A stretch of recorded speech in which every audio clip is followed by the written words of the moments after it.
try that one more time because it didn't actually go live. Let's do it I again. thought we were live, and I was like, this is weird.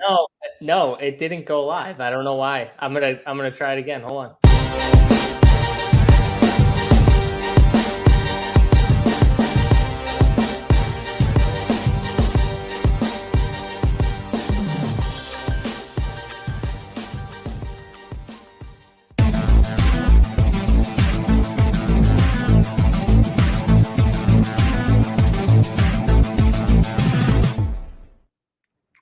Yes, and we are live. I don't know why it didn't show that we were live before. It still said we weren't live, but I guess we were live about 30 seconds ago. So they heard the first 30 seconds of us just staring at each other, but it didn't show that we were live. So I don't know what the heck was that, but you guys know what the show is. MLB Swing for the Fences. We got Mangone. We got Stevie Boyan. I'm JSU, obviously. As always, we'll be leading this ship here for the next hour or so. And Stevie Boyan, I'll throw it to you first. You said this slate was really good. Well, I mean, you get to talk about it in a sec, man, but how's your Friday going? Yeah, Friday's good. On the early free show today, which is a rarity for me, but I'm pumped for the long weekend. We get the 3-day weekend. We got good weather here in Chicago. We got a great slate tonight. Lots of good pitching options. Lots of good spots for bats. We were talking pre-show about the big NBA showdown tomorrow night after the blowout last night. So should be a great weekend of sports. Come on, C's. Come on, baby. Do it for me once. I needed the pick me up because I'll tell you right now, if they got swept, I was gonna be so crushed for the next week or two after talking about how Boston was a lock to make it to the Eastern Conference Finals before the playoffs started, to make it through the Eastern Conference. So please, let's get it done, or at least get it to a game 7 so we can at least sweat it out. Right, Mangone? I mean, give us the sweat at least is what I'm rooting for. If Jimmy beats you in the end, Jimmy beats you, I'm fine with it. They were way better than I thought they were going to come in. But I don't think anyone saw the Miami Heat being that good. So I'm fine with missing out on that. But just give us the game 7, right, Travis? Get me to game 7, please. I will say, though, JSU, I hopped on the rundown on Tuesday when they were down 3-0. And I'll admit I was a little defeated. I just said, hey, they don't got heart. I'm not going to show you the heart. But I'm back. I'm down to ride it out with them the last 2 games. But you got to show me something. You can't go down 3-0 to the 8 seed and then expect me to be rooting you on hard in the 3-0 game, right? Like you got to give me something to get me back there. But I'm excited for the Celtics. I hope they get the job done. And hey, regardless, I think we'll have a fun finals. But I think they got a little lucky with Gabe Vincent getting hurt. I think that helped a ton. And let's at least get like a better Celtics team against the Nuggets. That'd be a lot of fun for me. And who knows? Maybe I'll be able to go to a Denver Celtics game because the Denver tickets are kind of cheap. They're not too expensive. So might try to go to a finals game if the Celtics get there. It is crazy, like how big the swings are as far as the narrative in the series, right? You know, you go down 3-0, everyone on the team hates each other. And then 3 days later, they're plus 140 to go to the championship. Pretty wild. Yeah, it's wild. Like it goes from there's turmoil in the locker room to Coach Mazzulla isn't it and he needs to go, or like there's something wrong with him. And then it's the players and the players don't get along. There are all these little like narrative things that happen when things aren't going bad. And then all of a sudden things flip, like Steve said. And now it's like we got videos of them playing rock, paper, scissors, shoot. And they're like, look at how great of friends all these guys are. I'm like, well, I mean, okay, yeah, it's easy to say that. Life's always better when you're winning. Yeah, winning cures all. I'll say that. It definitely does. Yeah, I mean, hey, I hope they keep winning. I'm fine with it. I'm not complaining.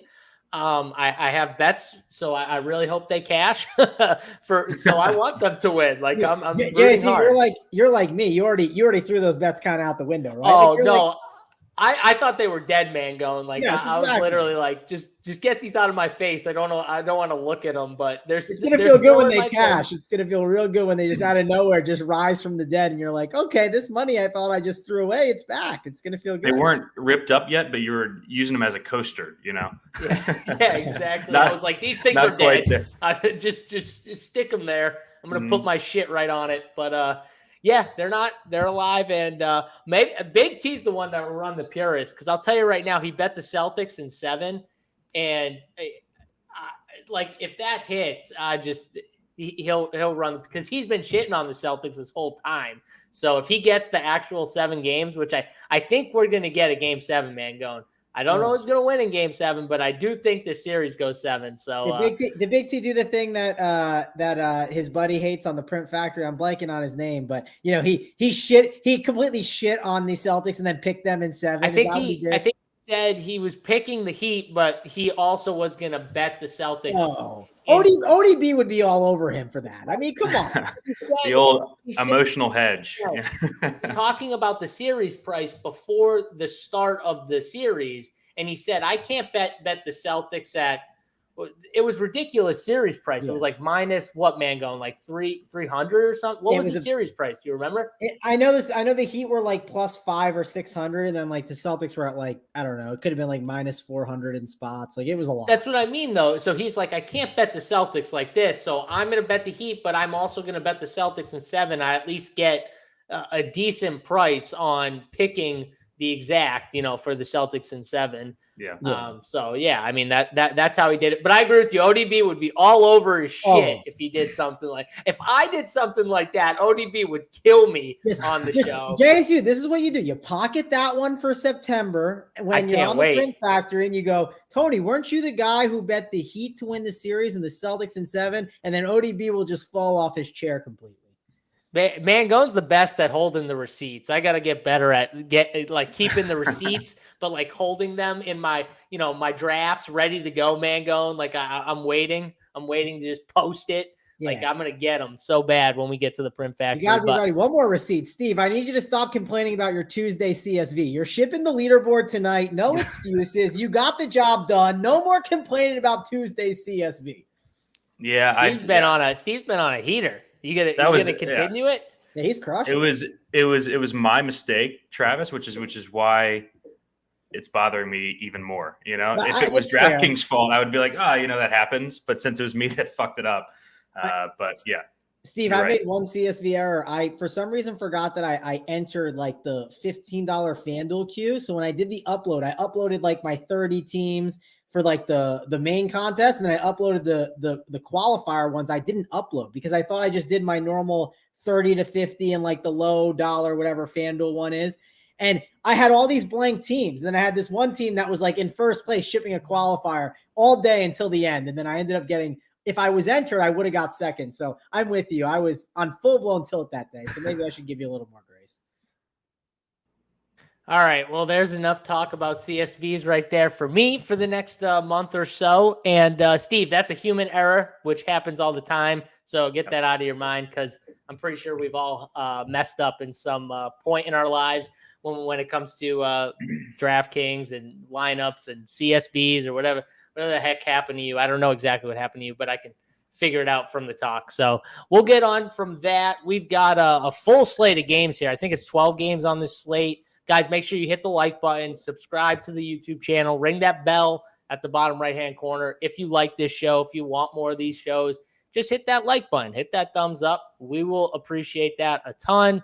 And also, too, on top of it, Steve, you do the playbook sometimes. I know Uncle T had the playbook today, but do you just want to outline real quick for the people what you get when you get a Run Pure Sports membership? You get the playbook, which is kind of like that first piece of content that drops. Outline real quick what they get with that. Yeah, so the playbook is usually up a couple hours before the slate. It's a great starting point and a reference, especially on the slate of this size where you got 12 games, to kind of narrow down a player pool. So it starts off with the top pitching options for whoever's doing the playbook, with the K props, the salaries, our projection, and then notes and thoughts on each pitcher and why they're in the pool, or, kind of a discussion on, is this guy going to be popular and why and what we're doing with that, basically. So it's that, and then a player pool at each position. And then at the bottom, there's a slate summary, which discusses things like the weather impacts, stacks, and just kind of the overall approach to the slate. I mean, each slate is a new puzzle. So that's like a chance to outline what your approach is and how you're going to handle the slate. So I think it's a great piece of content. We have it for every slate of 4+ games, I believe. So, those Wednesdays and Thursdays where we have two split slates, we have playbooks for each of them. So it's a great piece of content. I enjoy doing it myself, even though sometimes I probably write too much in there, too much information. But it's a starting point for me when I don't do it, and it's a huge help for sure. Yeah, perfect. Yeah, I'm sure the people appreciate you maybe writing a little too much though, so I'm sure they like that. And shout out to Uncle T, did the playbook today. One of the many things you get if you want to get a Rumpier Sports membership, you can use the code. Is it Boynton15, Stevie? Is that your code? Yeah, all right, Boynton15, get you 15% off your first month's payment over at Rumpier Sports. Go use that. Get yourself 15% off. But let's get to this slate here, boys, because it's a big one, and let's dive right into it. Pitching and a pitching overview real quick. And Steve, I will just throw it right back to you because you were talking about how this slate's an awesome slate. Well, let's start at pitcher. Talk about kind of the overview of pitching and what you think, chalk top tier pitchers are going to be here on this slate. Yeah, so I think my first thought is that there are a lot of pitchers in play.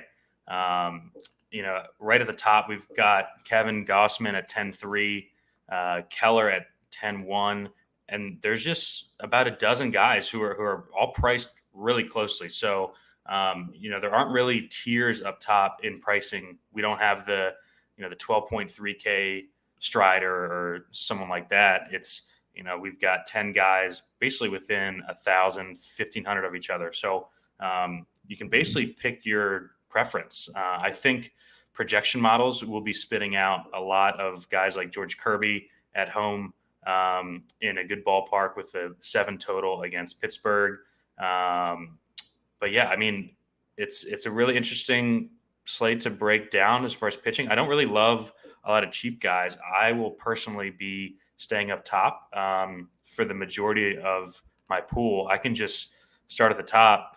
Kevin Gausman has had a couple of blow-up starts this season when I think he said in the Boston start he was tipping his pitches, but man, he has bounced back really nicely. He has a bunch of 10K plus strikeout games on the season. He has clearly the highest K prop.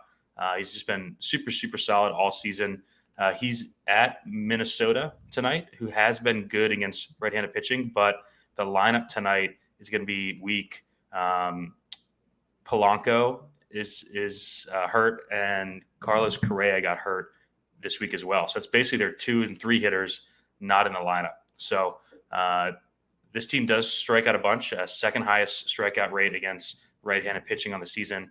I think Gausman is pretty clearly the best play on the slate in my eyes. And then I really like the guy right below him, an arm that a lot of us at RPS have been kind of rooting on for a while, playing kind of through his struggles. And it's come to fruition finally. Mitch Keller has been dominant this season, especially over the last month.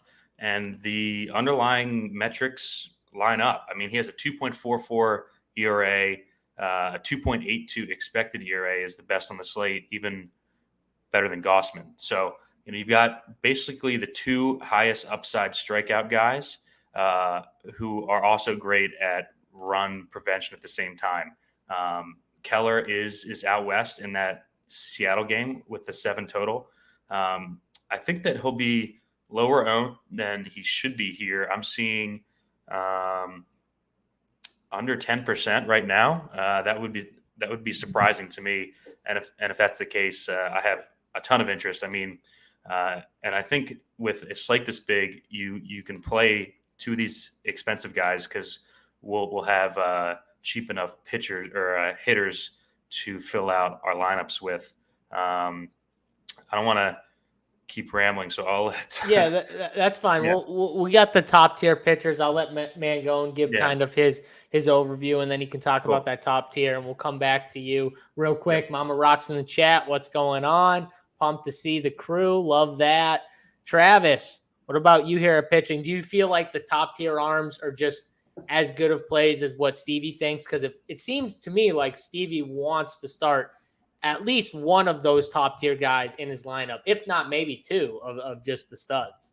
I would like to start too. The one thing I will call out, there are some bats you want on this slate, right? Like no doubt. Like for instance, like if you're going over to Coors Field, like it's not like they're super cheap, especially if you want those big boys, right? So like the Mets, obviously, there's really good bats on this slate too. So that's kind of one of the big things and balances you're going to have with this slate. I think it's one of those slates where you probably want a cheaper mini stack if you want to jam in both those like top 10 studs and be able to prioritize your like a good main stack. So you might want to be looking for a lot of value with your mini stack or look for some value within your stacks. But it's definitely, I agree with Steve. Like I want to grab some of these pitchers up top. It's hard to argue with some of the guys that we have up here. For instance, Kevin Gausman. I think Kevin Gausman is number one on the slate. I think between him and Mitch Keller, my lean is Gausman. I think Keller's not too far behind it though. Projections also won't totally agree. Some of them will, some won't. But like, I'm sure a lot of projection sites are still struggling to get there, right? Just because it's Mitch Keller. And when you look at long-term data, which some sites do, I don't know, it depends what site you're looking at. If you look at more long-term data, it's not going to push Keller as hard, right? It's still going to push him, but just not as much as you'd think. I think Gausman's a great play. I like him over Keller if I had to pick one or the other, but I love both. I mean, I want to play both. It's a good spot. The one thing you can argue is I think the Seattle Mariners offense is scarier than the Twins offense, but to be fair, Seattle strikes out a lot. I mean, the Twins strike out a lot too. That's one thing to like about these teams. Yes, like Seattle's a great example, like the Yankees, right? They got a ton of power bats in their lineup, but they got a lot of strikeouts within the lineup too. It just depends on how the game is going. So I think you got to like Keller. You got to like Gausman up top. Those guys are 1 and 2. And then the question is, where do you put Hunter Brown? Do you put him even above those guys? Because the argument you can make for Hunter Brown is he's playing the Oakland A's, right? The Oakland A's aren't a good baseball team. Yes, they have their hitting is way better than their pitching. That's the big issue with the Oakland A's is their pitching is just absolutely horrendous. That's why we've been targeting them all year long. And that's why you're going to probably want some Astros today too. And I still haven't gotten to some other offenses that we'll discuss, but those are really like the top 3 guys. I think it's Gausman, Keller, and Brown up at the top. And again, I think you can make a case that the Brown is cheaper than them by $400, and then he gets the Oakland A's. So that's one thing that's kind of favored towards him. Gausman has been absolutely elite, and you feel safer with Gausman because he feels like more of like a known guy that like hasn't really you actually feel good about his stuff. And then Mitch Keller, a lot of people still struggle to get there with Mitch Keller because he just has not been the same guy. So those are the 3 top guys for me. And then like when I hit Luzardo, I'm not that excited about Luzardo. I think George Kirby is not a bad play. Yes, the Pittsburgh Pirates went off to a really hot start to kind of kick off the year, but there's a great tool over at Run Pure Sports, and I'm going to stall while I pull it up. Maybe Steve knows the answer off the top of his head, but he has like this stacking chart, right? And it basically shows you how teams have been doing lately and shows you what's the strikeout percentage, what's their WOBA. And it doesn't just show the season. It shows like the last 14 days. I assume the Pirates are pretty bad stats in the last 14 days. Steve, do you have that on you? Mine's loaded right now. Pirates last 14 against right-handed pitching, 27th in weighted runs created plus, and dead last in ISO, which is a power metric. What about strikeouts? How bad is that? They are 8th on the season and 12th in the last 2 weeks. Okay, so still not great, right? But also you're not worried about them damaging you as much because, again, it's the Pittsburgh Pirates, right? Like this team has been a disaster. It's also a 7-run total, and it's in Seattle. I mean, yes, Pittsburgh doesn't play an amazing park, but Seattle's not a great park to play in general. So I think this is a good spot for George Kirby too. It's hard to argue with him. It feels like, Steve, as you kind of go down these list of guys and like haven't even mentioned like a Shane Bieber. We know St. Louis has had their struggles. You can make a case Luzardo has the ability to throw a ceiling performance. I prefer other guys to him, but you could make an argument for that. I haven't got to Chris Sale. Chris Sale has looked really good this year, but he is playing against Arizona. We've been, RPS has definitely been a big fan of the Snakes this year. They've been pretty good, and they've been good against lefties, but this is Chris Sale, and he's been pitching better. Then you got Freddie Peralta. We know he can throw some really good stuff, and San Francisco is one of those teams that they can be really up and down. It's either a home run or bust for them at times. So there's a ton of options up here at the top, and more that I haven't gotten to that we can keep discussing. But like, it feels like, Steve, on this slate, I'm curious your thoughts. Like, you feel like you have to play a top end guy or two because one of them just going to get there, right? It's like someone on the roulette wheel is going to hit in the optimal. Is that kind of your take on it? Yeah, I mean, there's just so many upside arms on the slate, which is why I don't really want to spend down, because I think that you're going to get multiple guys that go for 25 plus. I think the biggest decision on the slate is with guys who are projecting to be pretty owned, like Kirby and Peralta. Those are the two guys that I'm going to get away from in this range at their ownership. Kirby, a better real life pitcher than DFS pitcher. Clearly the lowest strikeout rate in this range. I think he's more of like an 8K pitcher. I mean, the matchup is undeniably good, but like you're playing him over a Chris Sale or, I mean, it's only a couple hundred extra to like the Gaussman, the Hunter Brown, the Kellers, who have a strikeout rate that's like 10% higher than George Kirby. I think he's going to be super owned on the slate because it's an easy click. It's at home in a 7 total. They're a big favorite. And then Peralta just hasn't been good or consistent this season. I think people are relying on the name value there. Freddie Peralta has like a worse xFIP than Patrick Corbin this season, just for reference. So, and hasn't really flashed like the huge strikeout upside. So those are the two guys in this range that personally I'm going to stay away from. We've seen the Giants bats have a bunch of power, especially against right-handed pitching. And I just think that there are great pivots on this slate. I'm going to be heavy on those top 3 that you had: Mangone, Gaussman, Keller, Hunter Brown. I really like Chris Sale at 9K. I much prefer Sale to both Kirby and Peralta. The strikeout upside is huge. I actually watched his entire last start. He just looks really good, dialed in. He's over 110 pitches in the last 2 starts, so he's fully stretched. Arizona, they've done really well against righties. They strike out a ton against left-handed pitching. So I just think that it lines up well for Sale as a pivot to those two guys. And then the last guy in my pool is Reed Detmers at 7.7. He's the lowest that I'm going on this slate. I don't love that he's coming off such a ceiling performance, but that's kind of the performance that we've been talking about in the playbook that's been on the horizon. He's got the highest swing strike rate on the slate, and on a slate with pitchers like this, that says a lot. So he misses a lot of bats. He does give up some hard contact when he does get hit, which is why he's had some mixed results, but the upside is there at 7.7. I would personally rather play him at 7.7 than Peralta at 8.8. Yeah, it does look like to me when you're talking about the chalkiest pitchers on the slate, Steve, you got Gaussman, you got Peralta, you got Kirby, some form of 1, 2, 3, right? Would you say? Yeah. Yeah. So I for one, I'm with you. I would probably be less on Peralta and Kirby. Now, Chris Sale's going to have similar ownership. He's going to get some ownership too. He's going to be up there. I think, the fact that there's so many pitchers, though, they're not going to get the ownership they would get on different slates. Because like Steve said, this slate is loaded with pitching. So one thing I would suggest is don't really worry too much about the ownership.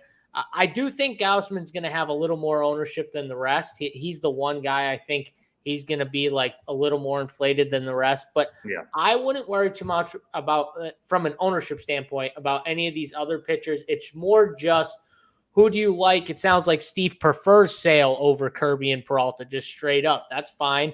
I like that take. I prefer Mitch Keller over everyone. I think Mitch Keller right now, you can make the argument he's been the most dominant, and the upside consistency has just been there. Strikeouts, massive strikeouts. Gaussman, you can make the case similar to Keller in that aspect. and then Hunter Brown having a top tier matchup. And then you get into the other guys, right? The Detmers. Did we talk about Grayson Rodriguez? Did anyone talk about Grayson Rodriguez yet? Yeah, I definitely wanted to talk about him, but you go first. I want to hear what your thoughts are. I mean, I think he's another guy who he's definitely viable as an SP2 on this slate from a strikeout upside. That's more what I see. I wouldn't make him my number one.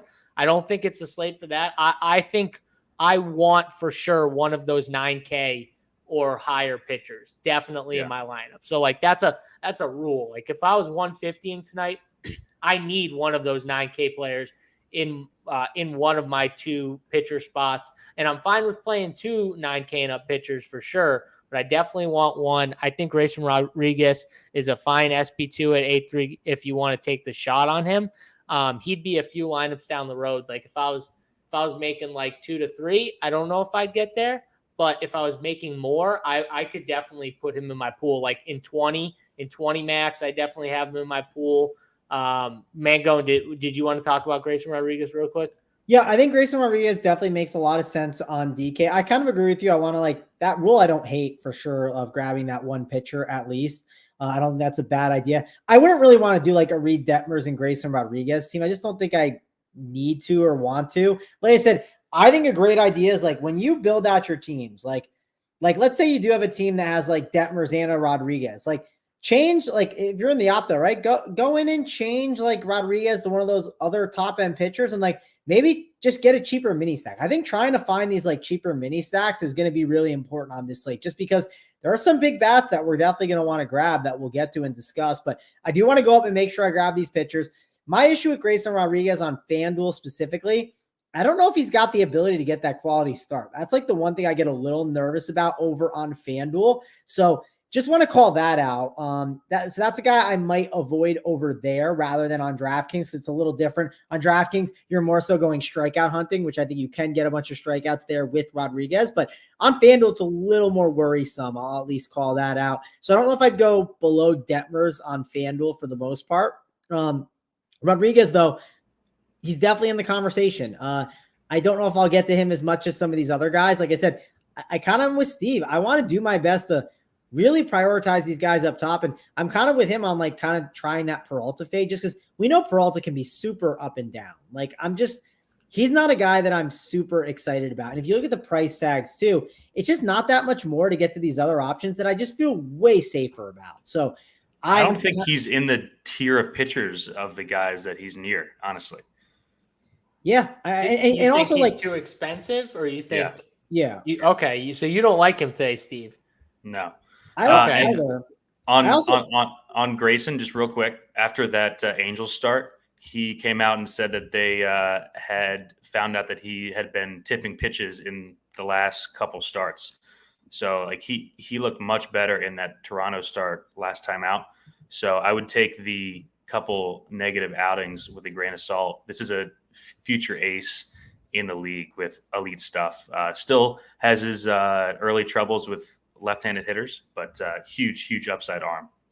Well, that's good to hear because I was debating on doing some bets on him today. So because I was going back and forth just because the length is the thing that I worry about with him, right? I think they're a little cautious for good reason, right? Like it's a younger pitcher, but and it's not like Texas is a team that like, there's strikeouts in the lineup, but like there are some good bats. So I was a little nervous about that. I guess that's more encouraging that. And if he's tipping pitches too, right? Let's say he was doing that.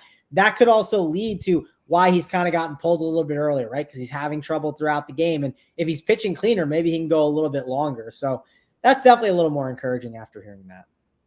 Yeah, we got a bunch of stuff in chat here I just want to get to. First of all, Butthole Jenkins. Cardinals, yes, they released DeAndre Hopkins. He is no longer with the team. Real quick, D-Hop, where's he go? Mangone, I'll just throw it to you. One team. He goes to a contender, right? It's one of them. It's come on, man. I know. Give I'm us a team, man. We're getting there. Let's okay. It's matriculating. Well, you should have just said pass, and I would have came back to you if you didn't know. No, well, you got to go through it because, like, I saw odds like the Patriots, right, or plus 900. Like, they're not a contender, so let's X them out. Let's start. He does there. love Bill Belichick, though, Mangone. I He know. does I'm not love Bill buying it, Belichick, though. but I'm they're not. not. I agree with you. They're not contenders. Go. I think the contender is going to be important. I think the Ravens. I don't think he'll end up there. I'm trying to remember the teams that were the odds. What I about do the feel Bills? like it's the Chiefs or Bills. Those are the two that I'm kind of thinking through. The Bills would make sense because I don't know. There was all those rumors about him going there in the past, but gosh, he'd be such a good fit in Kansas City, though. I mean, they need receivers. So I don't know. The Cowboys are interesting too. I think the Cowboys are interesting. This is something that Jerry Jones, he loves the splash. Yeah. He would definitely love to make a right splash. up his alley, right? I think, though, the Bills, if they could find a way to swing it, I think the Bills would make the most sense from a contender standpoint. I like KC. I'm going to go with KC. He fits so perfectly with, like, Stephon Diggs can still take the top off. Gabe Davis can still take the top off. Now you get another possession guy to give Stephon Diggs a little bit more of a break because the dude puts everything into his routes. That's why whenever he's coming off, he always like gets on one knee, he's getting water. It gives him you can let him take a few more like breaks during the game and let him rest a little bit. I could see him going with Josh Allen, but the Chiefs make sense. I think Steve, did you say the Cowboys? Was that your team? Yeah, Cowboys definitely make sense. I think it's one of those, though. I don't think Mangone's right. It's probably not the Patriots, even though, like, he definitely does love Belichick for sure. Like, there's respect there.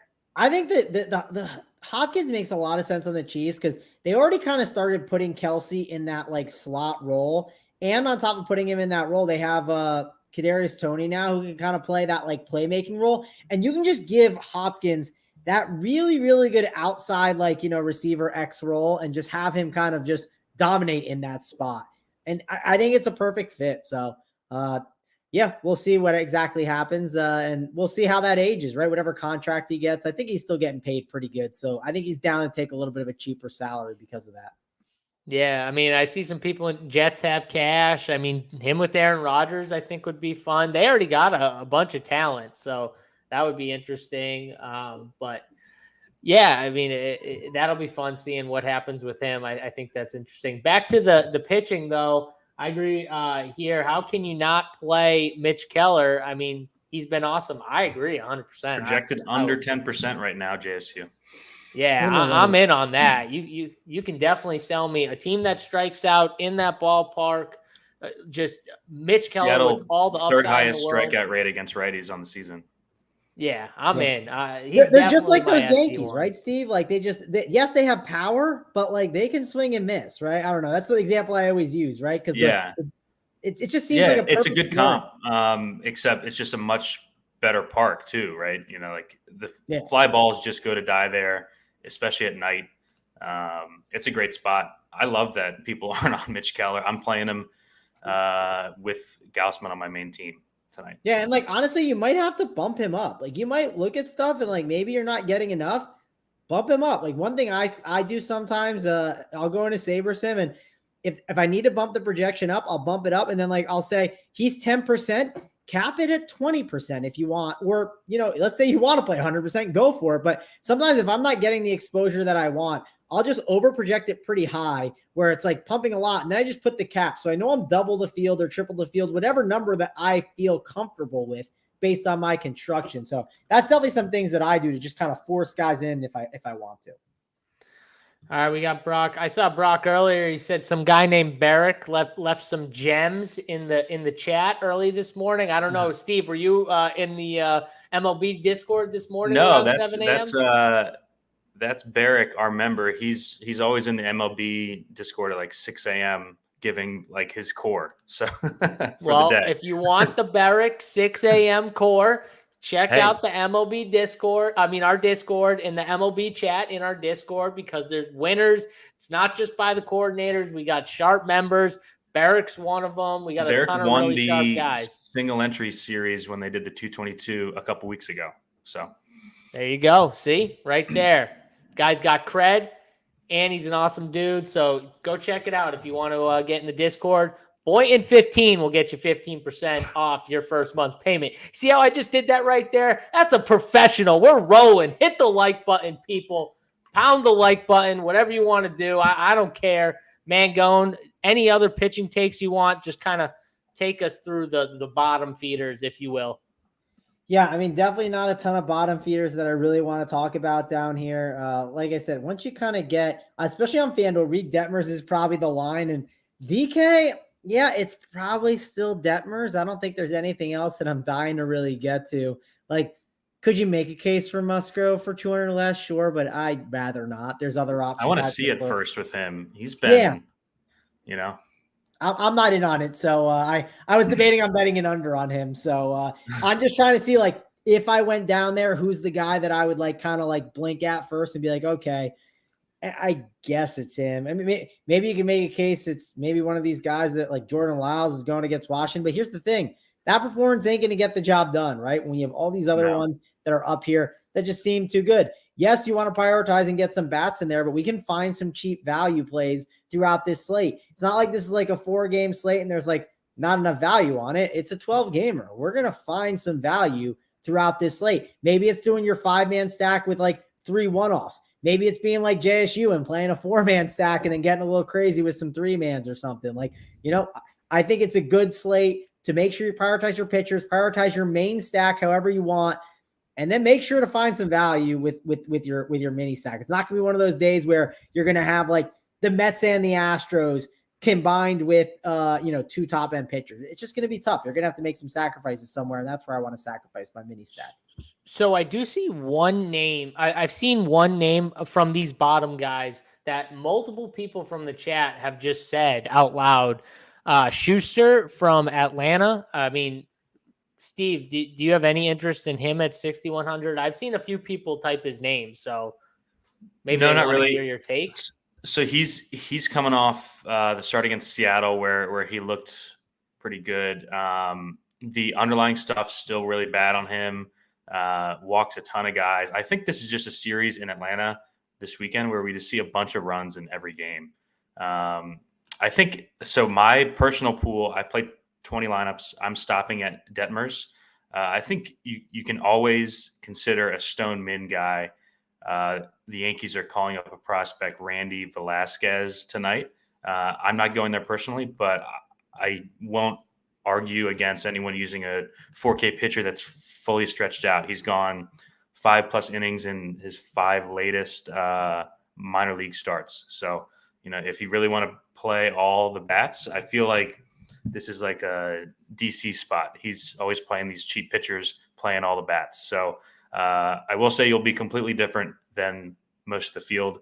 I'm not personally doing it, but 4K arm always piques the interest, at least a little bit. There you go. If you want DC's takes, you want to see who he's on, he's got a full player pool, his favorite pitchers, his favorite stacks, outlining everything, a nice write-up underneath it. You can check that out over on runpuresports.com. Use the code Stevie or Boynton15 to get 15% off. Just more content, just tons of content over there, tons of stuff from all these guys. So make sure you check it out. I think we talked a ton or enough about pitching. You guys just want to rank like your top 3 or 4 pitchers, just kind of go in order. Mangone, I'll start with you. Yeah, my order is going to be a little lame, but it's going to be Gausman, Keller, and then Hunter Brown. I mean, I think those are the 3 strongest ones on these slates that I'm definitely targeting. So that'll be my 1, 2, and 3. Steve? Mine's going to be Keller, Gausman, Sale, Detmers. My top 4. All right, and mine is Keller, Brown, Gausman, and Rodriguez. 1, 2, 3, 4. So that'll be that. Let's move on from the pitching to the hitting. If you guys have any questions, you can throw them in the chat. King of Smack actually asked one real quick. Does Keller need to get over 8 Ks at that price tag? Seems kind of steep. What I would say is, I mean, yeah, you probably want the Ks, right, Steve? I mean, that's what he's been. His K upside's been massive. That's where he's had these big games. I think he does need like 8 Ks, or I don't know if he needs to get over it, but I think 8 Ks is a good number that I was hoping for, honestly. Yeah, well, so his price is 10K, not 11, and that does matter.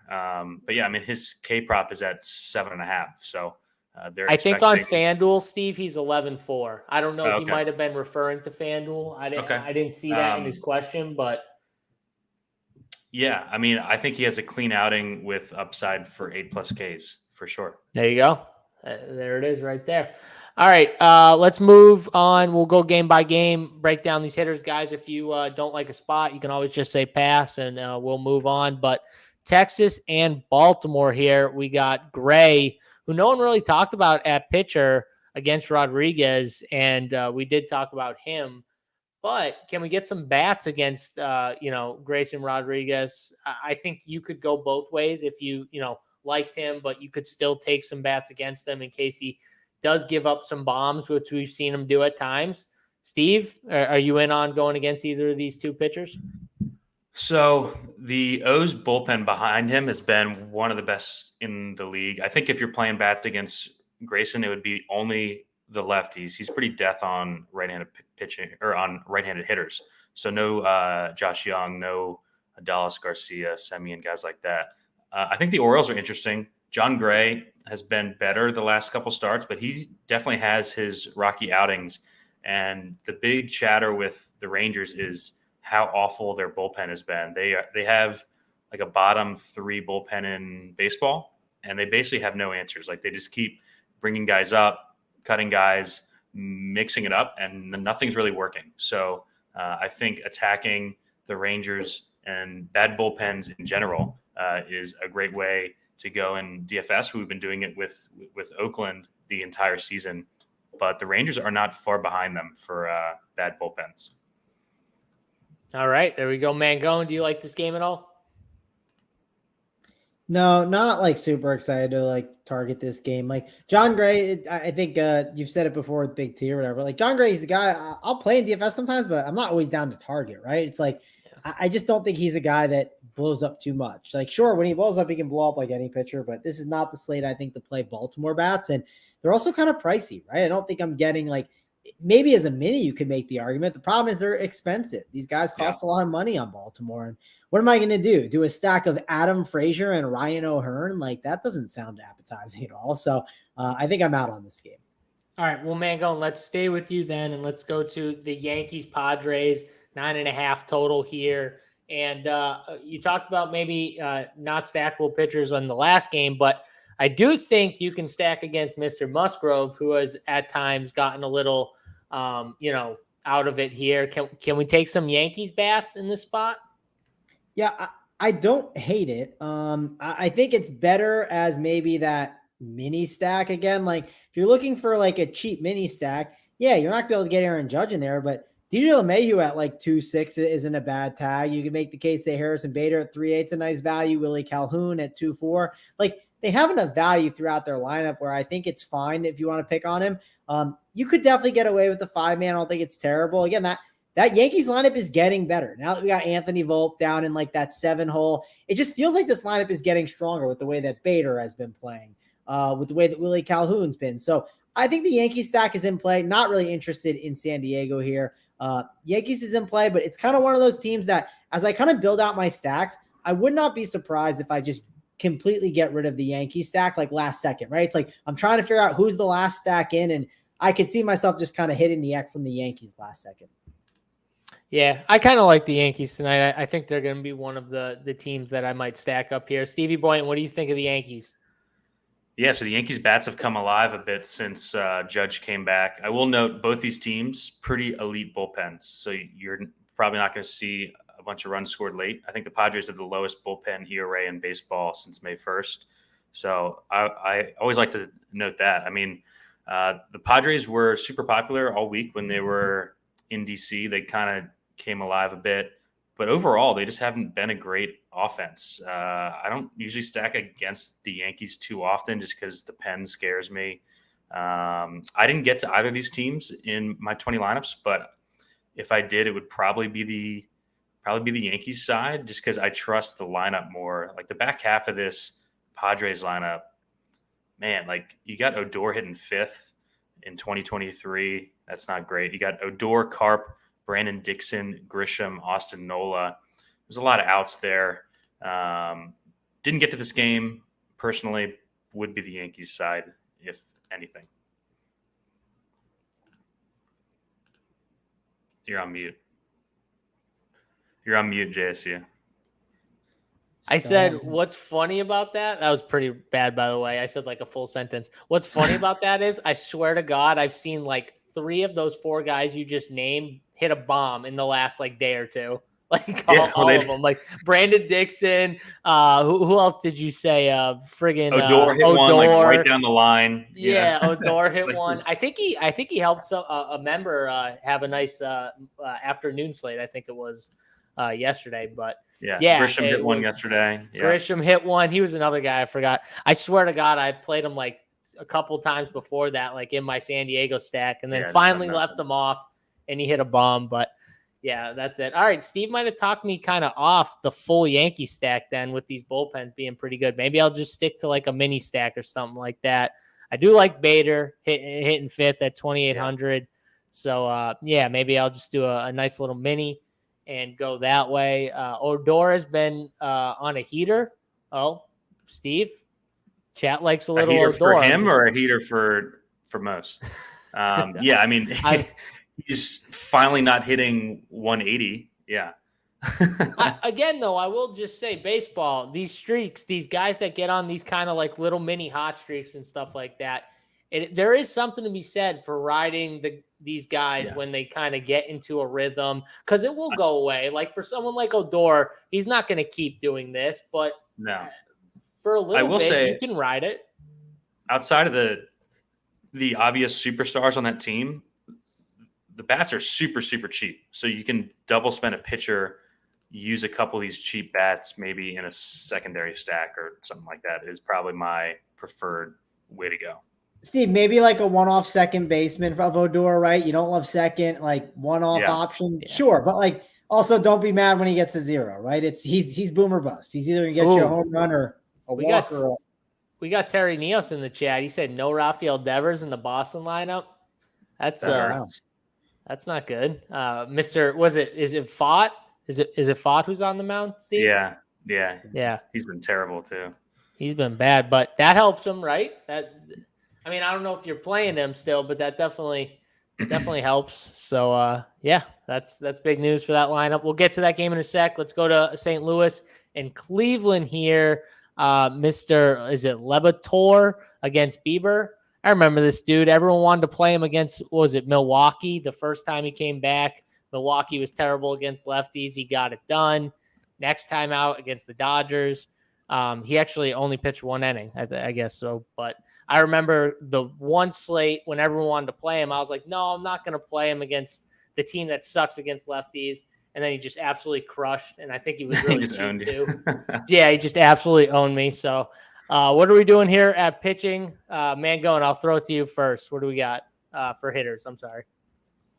Yeah, Mr. Levitor, I know he's had up and down times, but the Guardians, they have not been that great. And I know G. Risen's normally on the Friday show, and he likes to say, why play a team that can't hit home runs? And I agree. I don't want to play a team that's not hitting home runs. So I'm definitely Xing out the Guardians here. Have no interest in them. Cardinals side of the ball. We know the Cardinals. They have been a team that you want to roster at times, but this matchup's not that appealing against Shane Bieber. I also know, I don't know if the streak is still going, but I know they had like lost every single first game of the series. Steve, is that still alive? Yeah. They suck in the first game of the series. And again, these stats, I'm not a big proponent of them, but when I happen to hear of them and like the spot's not appealing, I'm like, oh, they just suck in the first one, right? Now, if they were in the stone nut spot, would I be interested? Possibly. Sure. I'd have some interest. If they were playing the Oakland A's and it was a bad soft tossing lefty, sure, I'd have some interest, but no reason to attack Shane Bieber here in this spot. There's other spots that I like in this slate. Yeah, I would agree with you there. Steve, do you have a different take or you're the same? No bats for me here. I respect both pitchers. To Mangone's point, using our hand in this chart, Cleveland dead last, 30th, and both weighted runs created plus and ISO on the season. Just a punchless offense. But I don't really want to use the pitcher there because they just use him out of the bullpen, so that kind of scares me. And then Bieber, I would much rather attack Bieber. He's been clearly a diminished version of himself, only 6 Ks per 9 this year, but I just like other spots better. Like process of elimination, you can't play everyone on a 12-game slate, so I just didn't get here. All right, well, Steve, let's get to Philly and Atlanta, where can I interest you a little? Taijuan Walker, Jared Schuster, possibly stacking on both sides of this game? Yeah, so I did that last night. I stacked both sides of this game. I said earlier, I think that this series is just going to be a ton of scoring all weekend. We're going to have fireworks for the holidays in Atlanta. I think it's the warmest game on the slate. I've been attacking Taijuan Walker all season.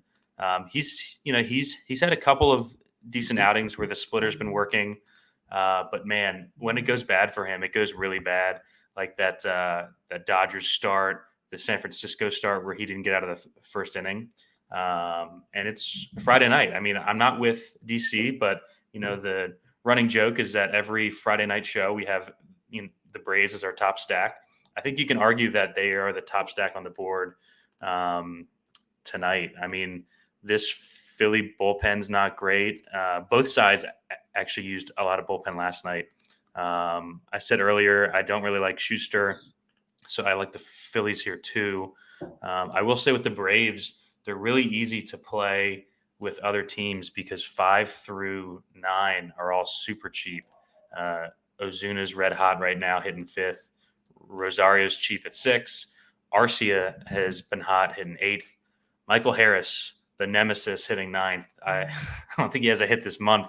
I keep playing him, but the price keeps going down. It's so enticing at 3.2. It's got to come together at some point. I'm going to keep playing him. So yeah, I love the Braves here. I like the Phillies. I'm going to have both. Yeah, they just keep pulling you in with that price tag, Steve. They just, come on, buddy, just keep. I keep touching the stove, Yeah, yeah, you keep getting burned real quick. It happens. It's DFS. We all do that at times. But Mangone, I'm with Steve. I like this game. I think you can game stack it if you'd like. I like both sides of it. I always pick on Taijuan Walker to his point, and I'm fine with taking some bats against Schuster. What about you? Yeah, I'm down to target Mr. Schuster today a little bit. Like this Phillies offense, yeah, again, they can have their struggles at times, but they have upside, right? I mean, this is a team that's absolutely loaded. Like, let's just go through their lineup real quick.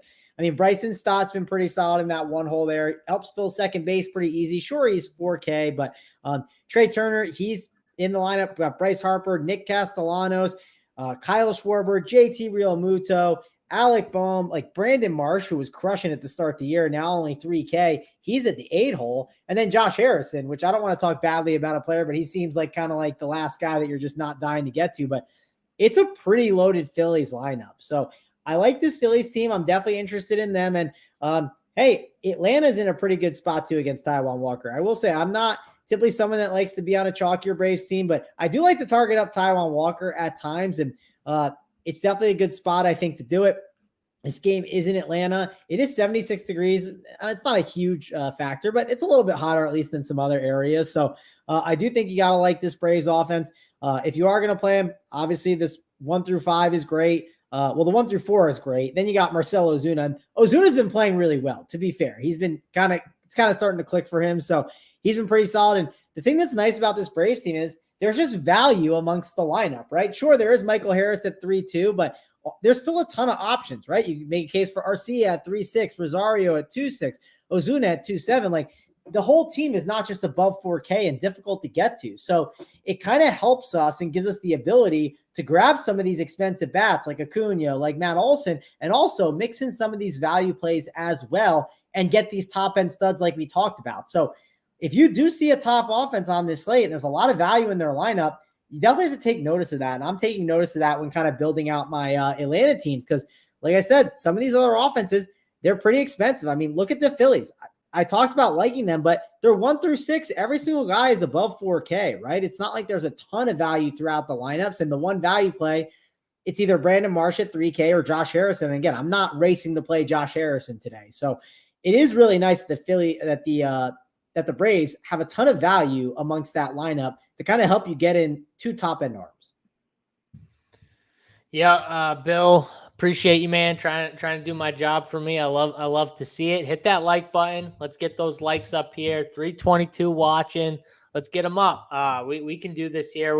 It's not that hard, right, Mangone? Like, it's just very easy. It takes 1 second. You just move your mouse over to that thumb up, hit that button. It takes literally 2 seconds to do. I just did it myself. Why are you not logged into your YouTube account, right? That's the other thing. Log into your YouTube account. If you don't have one, make one. It makes your life easier. When you log on to YouTube, guess what? I see the Run Pure Sports at the top. It makes it easy for me to just click it. I don't have to go and search it. Why are we making our lives more difficult? It's really just that simple. Yeah, I mean, it's easy. That's why you subscribe to the channel as well. So then it just kind of like pops up on your computer screen when we go live. Like, then you don't even have to like look for it. It just pops up like in that corner, right, Mangone? You just click it and boom, you're on. So that's another reason why you subscribe to the channel as well. But yeah, we'll move on from that game. That was a good game. We can go to our guy AP. I'm sure it's his favorite game of the night. Kauffman Stadium, Washington, and the KC Royals here. I just see it now. AP is going to be posting that GIF in chat of the Royals guy running around like 10 o'clock at night, talking about how it's the new Coors Field, right, Stevie? Every night we hear it. Every single night the Royals play at Kauffman Stadium, we just hear it. So is this the game that's better than Coors, like a refading Coors for Kauffman Stadium? It's an interesting spot. I will say Patrick Corbin has been much better lately. Hasn't given up more than 3 earned runs since early April. So I think the narrative has kind of surpassed reality on him. You know, hasn't really gotten blown up lately. I think the Royals are interesting. It's just not like a slam dunk spot. I will say they called up Drew Waters finally from AAA. He's been crushing in AAA. He's a 2K outfielder. No, he's at 2,400. Sorry. I like this game for mini stacks. I really like the Washington side. Jordan Lyles gives up just a ton of power. 2.22 home runs per 9 on the slate. That is third behind Fott and Musgrove, I believe. So the Nats, you know, they have a super cheap lineup. I know Saber really likes using the Nats minis here. They do fit well with the double spend. So I'm not as much on the Royals just because Corbin has looked better. The underlying stuff has looked better on him. And that's starting to kind of even out on the season as we go along. He got off to that horrendous start, but if you look under the hood, hasn't really been that bad over the last month or so. All right, there we go. I like this game too. I always pick on guys like Jordan Lyles. I've always picked on him, so I'm fine with taking bats against him. Mangone, what are you doing here? Corbin and Lyles.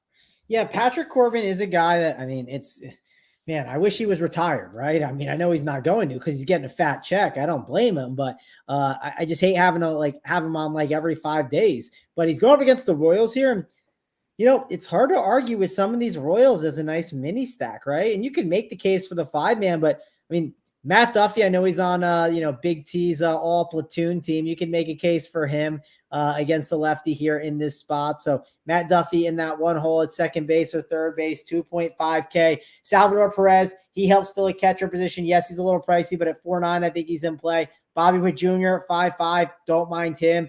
I mean, this is definitely a decent spot. You got free money Freddie Furman. He's in there at 2.6K as a catcher punt option. I mean, you can play Matt Duffy and Furman and feel like you're saving pretty well and have an opportunity at home runs against a guy like Patrick Corbin. And then let's say Patrick Corbin does get pulled early, which happens at times. That's okay. We get the Nationals bullpen, which we're not scared of. So I think these Royals are definitely in the conversation today. I'm definitely looking at them as some value plays, and I'm looking at them at Bobby Witt Jr. and Salvador Perez. Listen, if I got the money to get up to those guys at those positions, there's definitely a chance that they can hit a one-off bomb today. So I think these Royals are definitely in the conversation for me. Jordan Lyles, yeah, he's a guy that we can target here, but I'm not dying to get to too many Nationals. It depends on what the lineup is too. Maybe they'll have like a one-off option that I could be intrigued by. Let me see, has Corey Dickerson been better? I know Corey Dickerson is only 2-3. Yeah, it's tough. I know. Yeah, I'm digging at these guys that used to be good. You're just hunting bombs against Lyles. I kind of like the one-off or mini idea on the Nats side. Okay, like maybe Candelario. He's fine. The good thing about the Nats is they kind of fit with like any stack because they're pretty much all cheap outside of like maybe one or two guys. So outside of them, like the Nats are easy to fit with anybody else. Yeah, they're like a puzzle piece on the slate. Yeah, exactly. But you can 3-man them. You don't like they're just perfect to go with Atlanta or these teams where you can play like almost everyone in the lineup too, right, Steve? Where you don't feel like you need these 3 guys from Washington. Oh wait, they're the same position as 3 of the guys I want in my Atlanta stack. No, you can stack Atlanta almost every bat. So those are the best teams where you have one stack like that. And then one stack like the Nats where they're all cheap pieces and you just fill them in where you need to with the rest of your other stacks. So you can pick the 3 best cheap pieces you want from Atlanta. I'm sorry, from Washington, and then build your Atlanta stack from there, which is what I like to do. Because like I said, most of those guys are viable, right, on the Braves and other teams, but I'm just using the Braves as an example. Yeah, for sure. Yeah. So yeah, I mean, I'm in on this game. I like this game too. We'll move on. I'm on the Washington mini stack though for sure. San Francisco and Milwaukee next game on the docket here, and we didn't like Freddie Peralta. Did not talk about Alex Wood. I'm fine with San Francisco and taking a few bats against Peralta since I'm not playing Peralta. I would assume is Conforto in this lineup here again. He's been hitting really well. I could take him hitting cleanup at 3,400. I'm good with taking like two of these lefty one-offs here against Peralta. Steve, what do you think? Yeah, I really like the Giants mini stack here. They got the job done late last night. The Brewers bullpen behind Peralta has been surprisingly really bad. Bottom like 6 bullpen in baseball this year, which is kind of a shock. You know, their late inning guys are good, but if they don't have the lead, they just don't have like the middling guys in their bullpen have been really bad. So, you know, if the Giants get out to the lead, I think that they could pound them late, and they are so cheap, right? JSU, like their most expensive guy in the whole lineup is 3,800. So the Giants fit really, really well with the double spend, which is what I'm doing at pitching today. I like the Giants a lot. I will say against Alex Wood, who's not good on the other side, the Brewers have 8 righties. The issue that I've had with the Brewers all season is almost all these guys are pinch hit risks. Their right-handed bats aren't any good. If you look at our handedness chart, 29th weighted runs created plus 28th in ISO on the season.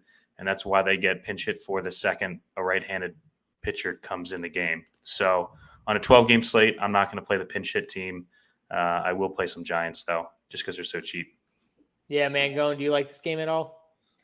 No, not really. I don't think it's a game I just need to target. Like, sure, could you make a case like Michael Conforto as a one-off against Freddie Peralta? I probably wouldn't argue against it, but yeah, I don't think this is a game I'm targeting. We talked about how lefties can be good against the Brewers, and it doesn't mean I'm going to roster Alex Wood, but it means I'm probably going to stay away from some of these Brewers bats. And there's other offenses that we're going to get to that I definitely like. All right, well, let's move on. We got Toronto and Minnesota. I saw a little love for the Toronto stack, I think, in the chat earlier. Obviously, I don't think anyone wants to pick on Gaussman. Maybe one of you guys will, but Varlander, I mean, I think you could take bats against him if you wanted to. I don't think this is a game you need, though. Do you guys like Toronto? I mean, Steve, do you like Toronto at all? No, no bats here for me. Louis Varland has been worse against righties, but I think that he's going to be a good arm in this league. He's a guy that I've actually used in his last 3 starts, and if this was a smaller slate, I would consider using him. But yeah, no bats for me here. Pretty easy cross off on a 12-gamer. Yep, Mangone, do you agree? Move on. Yeah, you got to be careful about making fun of people's names, but JSU called him Louis Varlander, which I thought was hilarious. Like Varlander. Yeah, I had Zoolander on my mind. I had Zoolander on my mind, and that's how I go with it. But it was great. Hey, don't ask me don't use whenever I pronunciate a name. Don't ever use it the way I do it because I probably get like 50% of the people wrong. So just leave it where it lies, Mangone. That's how it's done right there. A professional would try and get better the next time, but I'm not a professional, right? So I'll call him Varlander for the rest of my life, even though he keeps pitching well, we can call him that. Just like I'm calling him that anyways, Varlander, Steve. I'm calling him that anyways. That's his new name for the rest of time. And I'm sticking with it. So at least we don't have to spell things because we got the spelling bee champion over here, Steve Boynton. So yeah, I would definitely lose in a spelling I'll tell you right now, I'd literally be. We got 40-something coordinators at Run Pure. I guarantee you, I'm like 43rd finish in the spelling bee contest, guaranteed. So you don't want to see my handwriting. By the way, too, I'm catching strays everywhere from Mangone. He's throwing them in these chats that I'm in too. He's making fun of JSU. He's talking. You finally saw that chat. Tony posted saying we got kids hats at Run Pure Sports now. And he posted a picture of his son in a cool kids Run Pure Sports hat. And cool Mangone has to chime in and go, that thing would look good on friggin' JSU. And I'm just sitting there like, what'd I say to Mangone? I said nothing to Mangone. I'm just catching strays here in the chat. Catching shrapnel. Live shows. For the record, I didn't say JSU. I said that would look really good on LG, and then I added JSU. So I even threw the LG in there. But I don't like LG, so I left LG out, and I just said JSU. See, he's doing it again because he knows I don't like that nickname. So damn you, Big T, and damn you, Mangone. Fine. The hat would look good on me, too. I agree, Mangone. That's fine. Honestly, I thought about asking, do you have maybe a big kid's hat for me? I might want to get in there. It's a nice little, it's a gray and a black hat. It looks What I want to know is why Grayson looks so mad at Dad. That's what I want to know. What's going on? What's going on here? Like, why isn't he smiling with that hat? He should be like smiling, fresh. He's got the hat on. Got the shirt on too, the Run Pure shirt. He's mad at Dad, Mangone. You see that? Yeah, maybe he's locked in, ready to beat him on the slab. Who knows? Maybe Grayson's ready. No, Dad probably forced him to go to practice ready, right? or something like that. He probably forced him to go to practice, and he was pissed at him or something. But it happens. The hat is cool though. So if you guys have kids, you want your kid to rock a nice Run Pure hat, we got you covered over at Run Pure Sports. We got all the gear, so check that out. Let's move though. We got another game to talk to. A bunch of games left here on the docket. Mets and Rockies here in Coors. I'm sure this is the game, 11.5 total. This is the highest total, obviously, on the slate for this game. Mangone, I'll start with you here with Mets and Rockies. Are we playing Coors? What are you doing here with this? Yeah, I mean, I typically try to fade Coors like a lot, and like I typically like to fade Coors on like the first day the guys get there, right? It just kind of makes a lot of sense, but and like the math is checked out with like, hey, they have worse performances, but I'm staring at that total and I'm struggling when I see Connor Seabold on the mound, right? Like hard to look away, right? This dude's not good, right? Like I'm sure Steve's got all the metrics and the numbers to kind of back it up. This Mets team, I will say though, it's been struggling. I guess the K percentage is not bad. Yeah, I guess it hasn't been that bad. I'm looking at the last 14 days. They actually have been pretty solid. So our WRC plus has been 10 last 14 days. And they got some big boys in the lineup. Like Pete Alonso feels like he's been mashing as of late. Pete Alonso, definitely someone I want to get some exposure to today. The way I know I talked about this earlier, but like, let's say for instance, I have like a cheap stack. Maybe I'll do like a Mets mini stack. I think that could be interesting.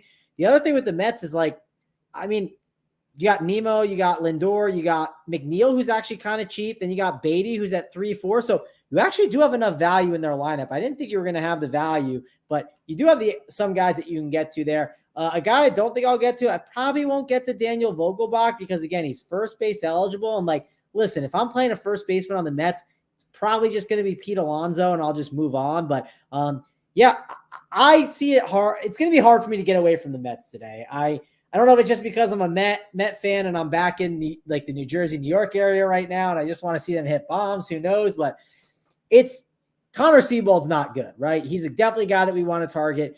Maybe this is where the Mets offense finally comes alive and like the Mets start really playing great again. Who knows? But I'm in on the Mets today, and they have enough value, like I talked about. So, and I think they have enough value like the Atlanta Braves. Like I mentioned earlier, that Phillies team, Thought I was going to like them more, and I might not like them as much because I just don't think they have enough value within their lineup to make things work. So I think for me, it's Mets number 1 right now and Braves number 2. And then there's another stack I want to talk about shortly that we'll see where they kind of rank after this. Yeah, Steve, what are you thinking here? Is this a spot where you're just kind of fading and praying, or do you just have to play some Mets? I think it kind of depends on what your approach is, like what contests you're in, stuff like that. So like we have the big 555 single entry that's got 120 people. I think it's hard to completely ignore a 7.2 200 today, I think, Steve. 200 Okay, today. 200. Yeah. So but small field. Same thing, yeah.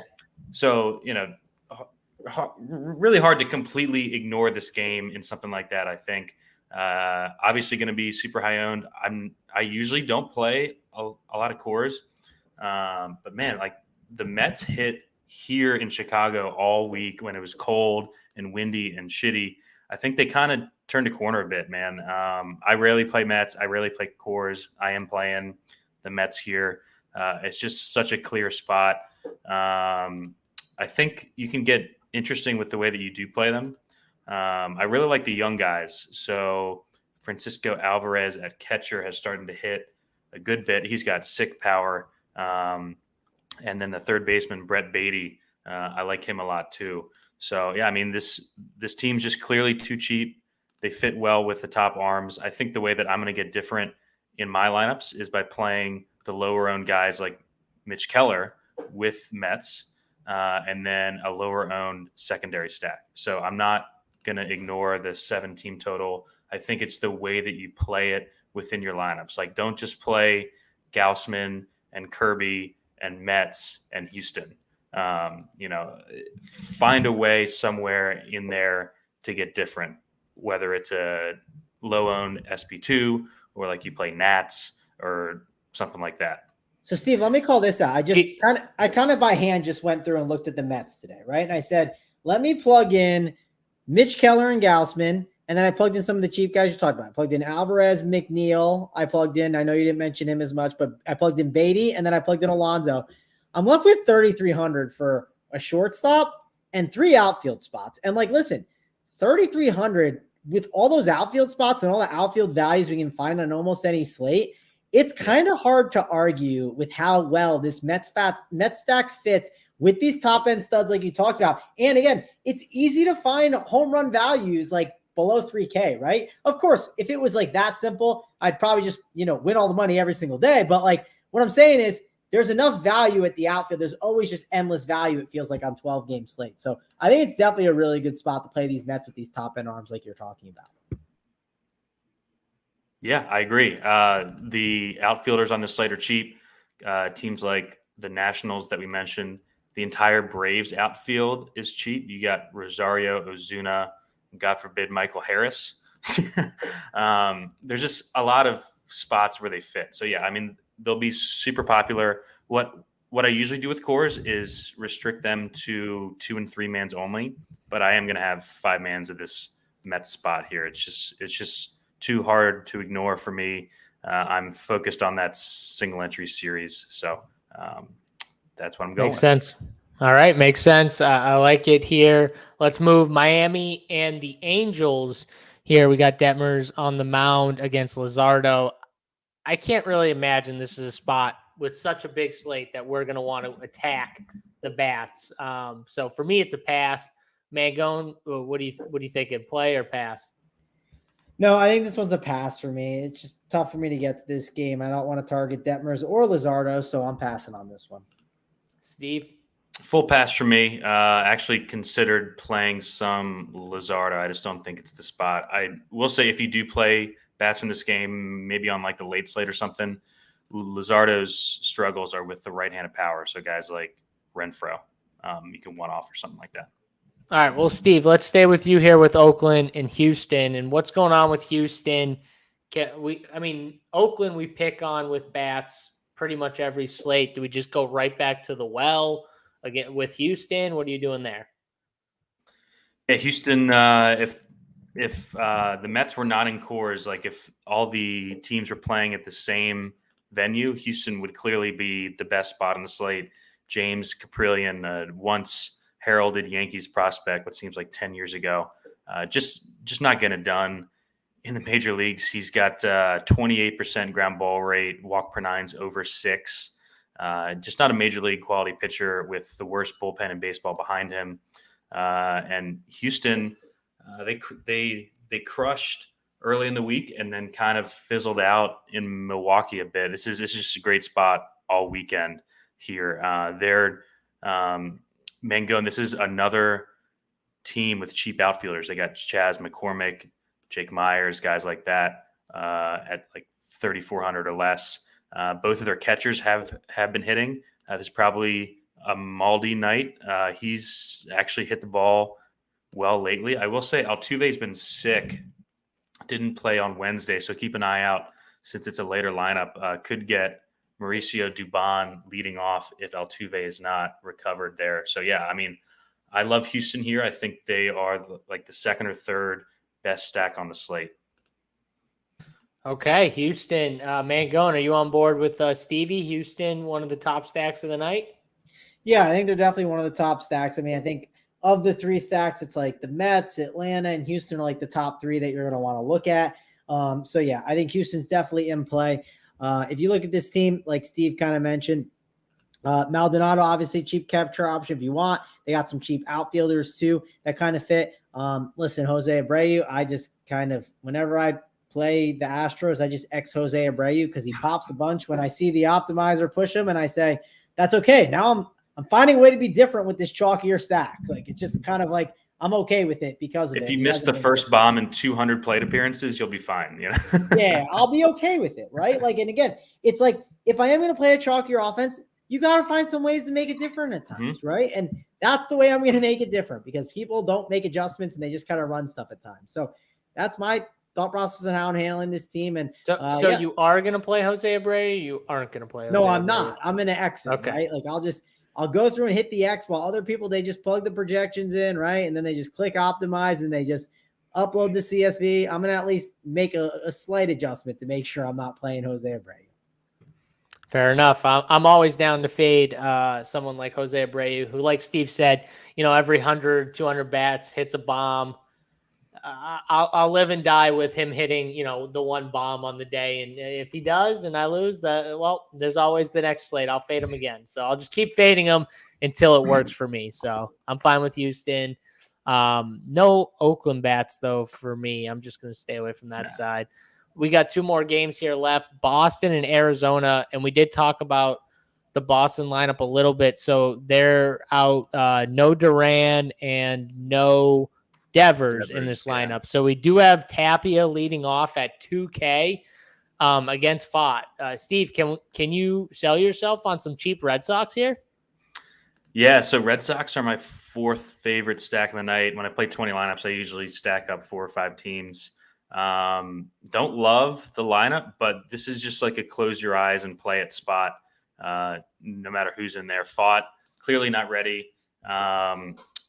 I've watched a couple of his starts. His out pitch is seriously a 92-mile-an-hour fastball.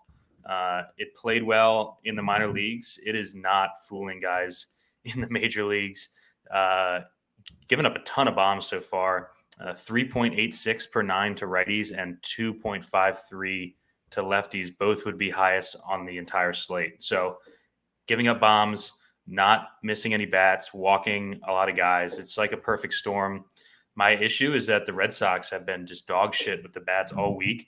They had great spots in LA against the Angels basically the entire week and did nothing. So that's my reservation, but trying to not let that impact the decision for tonight because it is such a great spot. You just kind of have to go back. So yeah, I will be playing some Red Sox. The Arizona bullpen behind them is bottom 10 in the league. So just a clear spot. Trying to not worry about the lineup, just going to play it anyways. Honestly, I kind of like the bottom guys in the lineup, like the cheap guys, Steve. They kind of fit well, too, with our double spend at pitcher. You got Cassis in the 6th hole. He's cheap. Connor Wong. Valdez. And you can wrap it around with Tapia, too, if you want, and do like a little 8-9-1 or 6-8-9-1, something like that, and leave off the set. I mean, you could play Kiki if you want, but he's cheap at 3,400. But I like the cheap guys here, so I'll be on some Boston with you. Mangone, can we sell you on a little Boston here? Yeah, I like the Boston Mini idea. And I mean, it's just they have value at the top of the lineup with Tapia. That's nice. If you look down, I mean, Rev Snyder's there. You got Casas at first base. We know he can hit a bomb. Kike Hernandez, Valdez. I mean, they have enough value throughout this team. And even Wong at 2.8K. So I like some of these Boston guys. Not really doing the main stack with them. It's more the mini stack just to kind of provide some value for my big stacks. I can get them in there with my top end pitchers. All right, and no Arizona bats for either of you? Just out on Arizona? No Arizona. super high Not picking on sale. Yeah. No All right, Arizona. let's move. Yeah, no. We got one more game. So you can just move on to that. Oh, this is perfect too, because the last game's a game that we're definitely all going to move on from, because we're definitely playing either pitchers or passing. So, Steve, pitchers or passing? Yeah, Mitch Keller is going to be my highest owned pitcher. I'm fading Kirby, but not going to play any Pirates on this slate. Mariners' best bullpen in baseball. Perfect. Mangone, same thing? Yep, same thing here. No interest in that game. Beautiful. There's I think 12 games on the slate here. Before you guys head out, make sure you guys hit the like button. We're going to give our top stack and our favorite play of the day real quick. So we'll do that. Make sure you guys, if you want to check out more of the content, head over to Run Pure Sports. Use Boynton15 for 15%. Mangone, talk about your 3-max strategy real quick. Just give the people a little snippet of what the 3-max strategy entails. That's one of the pieces that you provide for most of the sports. Yeah, typically what I'll do is I'll go in. I got my starting pitchers, the ones that I'm most interested on the slate. Then I'll give you my top stacks as well. And there'll be 2 cores in there along with our guy, Kevin K. Fallick. His core will be in there as well. That's where his home is. He's very happy there. So he'll always have his core over there for baseball. And then I have a little breakdown. And in the breakdown, I like to talk about some different strategies that you could deploy in like your, MME or single entry 3-max, however, whatever kind of contest. I kind of talk about different strategies I think would be really interesting on the slate. Maybe that'll help give you some ideas of how to tackle the slate. I'll try to give like maybe a stack fade and like a pitcher fade that I'm going with, because I feel like sometimes in single entry 3-max, we want to play good plays, right? We don't want to get off of good plays just to get off of them, right? And be different. So we want try to find slight ways to be different on the slate. Maybe it's doing a completely different construction, like in basketball. Well, everyone's paying down for centers, you pay up for a center, right? Or maybe in baseball, maybe everyone's paying down at pitcher that day, and you think it's better to just go up at pitcher because you like an offense that's cheaper and it just works out better. So definitely talk about different strategies that kind of break it all down for you guys in there. So if you want to check it out, go to the MLB tab and click on the single entry 3-max, and I have 2 cores in there as well. And don't forget, K. Fallick's core is in there all the time as well. Beautiful. Perfect. All right. Well, let's go to the plays of the day. And Steve, so the show, there was a swap made, so you're going to have to handle the workbench play of the day. So make sure I'll give you some time if you need time to think about it, because you can't mess up the workbench, right? So I'm ready to go with the workbench play. Oh, you're ready to go. I was going to let you go last too, but you're ready to go. So, all right, Steve Boynton with the workbench play of the day, filling in for Mr. Big T. Steve, what do you got here, buddy? Yeah, so it kind of lines up well. It's a guy that both Big T and I have been on and high on for a long time. He's a guy that is going to be too low owned here, and part of our double pitcher spend. I know Big T is a big fan of Mitch Keller, just like I am. Mitch Keller is going to be the SP1 on the slate. He is the workbench play of the day. I love it. All right, Mangone coming to you next with the ping pong play of the day, the master of the Chinese grip, Travis Mangone. What do you got here for us? Good news, JSU. I think I'm playing some ping pong in the next couple nights here. We got a table and we got some people ready to take some L's, so I'm excited to play. But are you taking bets? Can we slide in on Mangone's side? Let me know. I don't know if those kids are ready for it, but we'll have to see it. They're a couple of college kids, but those guys got egos, so we'll have to see. But we're gonna go over to the Mets game, and we're gonna go to Mr. Alvarez, catcher at 3.3K. he is going to be the ping pong play of the day. All right, Mr. Alvarez. I like him. Someone said he was plus 500 to hit a bomb in chat. Yep. I think it was GB said he was plus 500 to hit a bomb like that. I mean, that is something I am definitely interested in. I will for sure go with that. But we'll go next. My play of the day. I love how it's called the LG play of the day, not the JSU play of the day, but we'll go with it anyways. Little guy play of the day. I mean, just look at those pipes right there. Woo! Got him going, baby. I got to get to the gym tomorrow. I can't wait. My play of the day, though, Mr. Michael Conforto. We're going to get a little leverage bomb here against Freddie Peralta. Conforto's been crushing. He's 3,400. I'm going with a little lower ownership. Give me Conforto here at a nice cheap price tag to continue his hot streak and hopefully ruin a little bit of Mr. Fastball Freddy's day here today, because I won't have any. So I'm good with that, and I like Mike Conforto. Those are the plays of the day. Guys, make sure you get over to Run Pure Sports. Check us out here. Hit the thumbs up on your way out. Subscribe to the channel. That's going to do it for us. For me, JSU, Stevie Boynton, and Mr. Travis Mangone himself. We're out of here. Have a great weekend. Peace.